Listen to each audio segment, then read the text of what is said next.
It's time now for a very fine segment on Nothing But Net Aussie Hoops presented by Amy. We've called it now that the dust has settled in the past, but we're entering the film room. You're going to break down some tape. So my question is, what do you think about Ryan's reels or Rowdy's review or Broekhoff's breakdown? Any of those, you like that? Maybe option C. We'll see. We'll test it out. I like it. We're working with something here. We're continuing to advance this show. That man we just saw, Bryce Cotton, you could go through any number of games over the last few weeks and see that this man's been going absolutely ballistic. What did you like against New Zealand where, again, they couldn't do anything to slow this man down? No one has been lately. He's been on an impressive scoring tear. And it's not just scoring, it's facilitating, getting other guys involved. But looking at the film, and it's just so many options I had to pick from. But we're going to look at a few, and just his off-ball movement. He never stops moving. He's got three defenders in front of him after the back door being denied, kicks it back to the big, and goes and gets it. So that little pause the defender, sees Taco, drops, and just elevates in a three. That's not an easy shot, but he makes that all the time. But he's constant movement off the ball. This one, the pick and roll, the set, he tries to reject it. There's sort of this pause, and now it's ISO ball, and he's still got that elite quickness. It feels like he's been around forever, but that first step of his is as quick as anybody's. No one stays in front. And this one, end of the quarter, don't foul jump shooter. We say it every week. Every week, the game plan will be around Cotton. Do not foul him when he does his step back, because when he steps back, he actually jumps forward and he kicks his legs forward. And if you get into his space, they're going to call a foul. Every week, scouting report says don't foul him on jump shots. It happens every week. But this is the thing. Every one of those bits of tape that we just saw, first of all, if you're playing defense, get ready to do some cardio if you're trying to guard Bryce Cotton. But they shut off the tap on that one that he got to the rim on the first move. But then he's got another counter, and then he has a counter for that. And so far this season, 44% from three. He's 49% from mid-range. So he is shooting better than he ever has before. And this has to be the scary thing. I think this is the best version of Bryce we've seen. Now, they play Adelaide this week. Here's what Bryce has done against Adelaide so far this season. 49 points in 21 shots. They won. Second game, didn't score as many. He only had 21, but he also dished out 12 assists. What's Adelaide going to do? I don't know, because Adelaide has not been known as a defensive team this season. So, look, you probably expect another big game. They'll probably have to send two defenders. I thought New Zealand could have at times sent a second defender earlier, got the ball out of Bryce's hands, ended up having 41. You got to do something to kind of throw off his rhythm, change it up. Taco and the drops doesn't help. So Adelaide, kind of a similar thing. They're quite passive in the pick and roll as well. They're going to have to find something to get the ball out of Bryce's hands. But when you deny him, he's so quick. He's been scoring a lot and getting going off backdoor cuts and being able to get in the lane for floaters and layups and get to the free throw line. So your guess is as good as mine. I got no idea. That's why I asked you. That's why it's great to have you here. Just shove all the difficult questions to you. Yes or no? Can anyone catch him for MVP?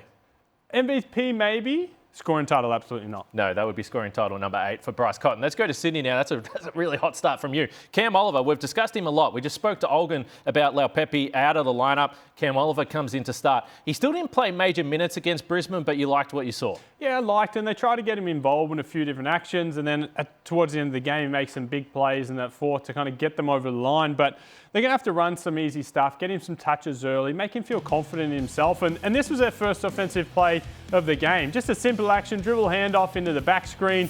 But they've kind of gone into it thinking, we've heard all the noise, all the media stuff about how it's not working. Let's get him a nice, easy one to start, and he makes the layup there. And this one, I've really liked Sydney's ball movement in the last few games. They're moving the ball a lot better. This one out of the pick and roll, hit the short roll, and just go upstairs and finish, big fella. Make it nice and easy.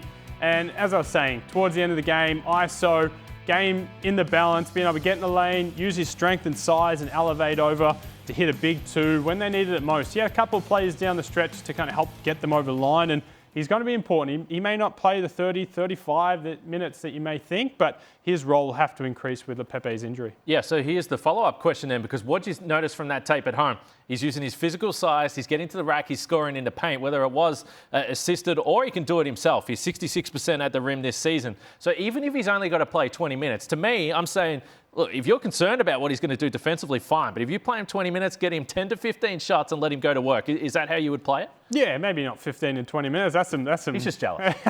Very much so. But it definitely make him a focal point. Get him some easy stuff around the rim, maybe some of those more back cut flex actions to use his size and athleticism around the rim. And look, he's really good at spacing the floor and shooting it. So just that ball movement we saw in the second clip where they're playing that pick and roll, whether he's in the action or on the weak side, just making sure he stays active. Sydney's moving the ball a lot better. The new point guard that's coming in, we'll see how it gels with him, but just having that ball movement sort of ends up with him getting easy shots for three or on the rim. All right, one of the hottest teams in the league has been the South East Melbourne Phoenix for a while now. Now, they've been doing it defensively, but what we've seen just in this last little stretch, the offense has been starting to get going. No surprise. Derrick Walton Jr. is starting to look like the grand final MVP of years before, and against Tasmania, again, he was leading this team. Yeah, he's been a real difference since coming back from injury, and I think there was a sickness in there too that kind of threw him off for a little bit, but he's looking like the old Derrick Walton that we've seen. And in transition with the ball in his hand, he's so dynamic, he's quick. This one he gets cut off, and he's playing with confidence when he does a little half spin, turn, hit the mid-range jumper. But he's been really, really effective offensively, creating for others and creating for himself. And this one, playing out of the pick and roll, just puts his head down and just finding easy buckets to kind of keep their offense ticking over. Phoenix have always got stagnant, so having him playing at his best, getting easy ones is great. And this one, just getting others involved. Drawing two in the pick and roll, not forcing anything, not getting the ball up too soon, finding the advantage, getting your bigs involved. You can get a dunk, especially against Tassie. They don't give up those kind of plays often. So movement and just someone that you can give the ball to at the end of possession, knowing that, hey, something good's going to happen. We're going to either get a good shot, he's going to score, or create for others. Hey, 19 free throws in his first 11 games, 16 in the last 3. So what changes then? You mentioned the jump shots. It looks like attack mode, Derrick Walton Jr., everything else gets easier for this team. Yeah, just he's always in attack mode in transition, whether it's a full transition or one of those slower breaks.